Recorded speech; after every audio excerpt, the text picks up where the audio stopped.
Good day, everybody, and welcome to another edition of the Military and Foreign Affairs Network. I am your host, the voice of reason. Today we are continuing our ongoing coverage of the Russia-Ukrainian war.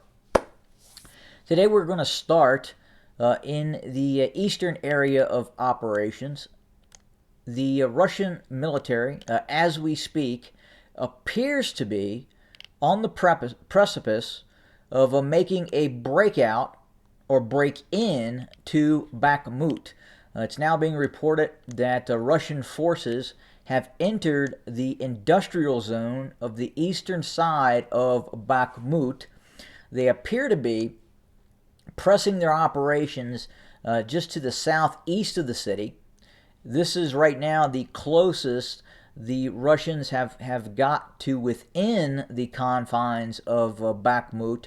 But again, this is a crucial area for Ukrainian defensive operations.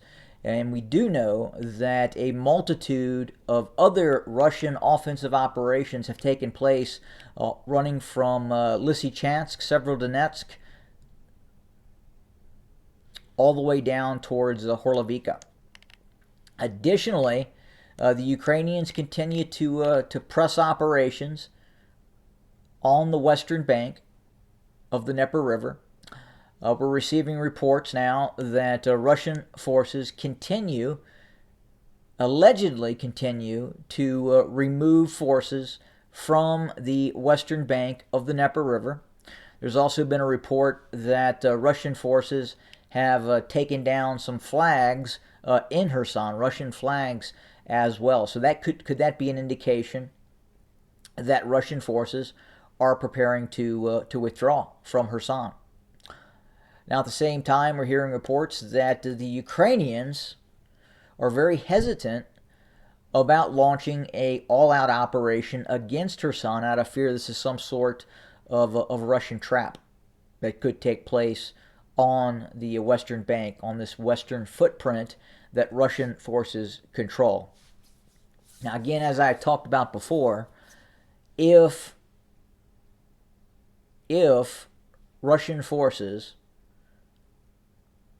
completely withdraw from this area, the likelihood that they would return would be very remote. Now, with that being said, this would give more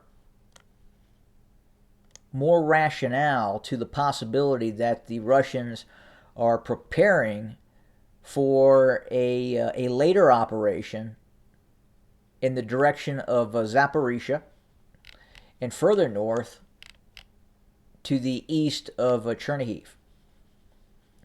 We've talked about before the possibility that the Russians could be planning a dual offensive, one from the north and another from the south. We've gotten continued reports that there is a Russian military buildup in Belarus. Obviously, there was a Russian buildup in Belarus at the start of the war, and that failed campaign of the Russians to seize Kiev then led those forces to withdraw and move those forces with a focus on the eastern campaign, running from Severodonetsk, with the target being obviously Sloviansk, Kramatorsk, which they have not been able to take again. As a result of obviously recent Ukrainian counteroffensives, the Russians have launched Izum and much of the territory that they controlled south or east of Kharkov and southeast of Kharkov, this area here in question. But again, the likelihood, I would say, at this point, that if we do see a Russian pullout on this western bank of the Dnieper River near Kherson, the likelihood that these forces would be repositioned east of Zaporizhia, southeast of Zaporizhia. And again, this would be the operation at the start of the war that we felt like the Russians probably had the highest degree of success. Instead, the Russians obviously launched an operation towards Kiev. They launched a multitude of operations in the east, while at the same time crossing the Dnieper River, and then at one point threatening Mykolaiv. But the Russians got to the northeast, were able to get to the northeast of Mykolaiv before things stalled for them.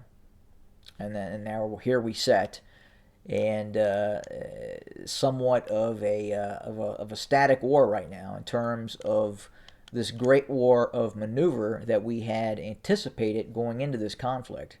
It's been far from that. Really, the highest degree of maneuvering we've seen were in the early stages of the campaign, before the Russians have been bogged down, and a lot of this Western equipment has come into play against Russian forces.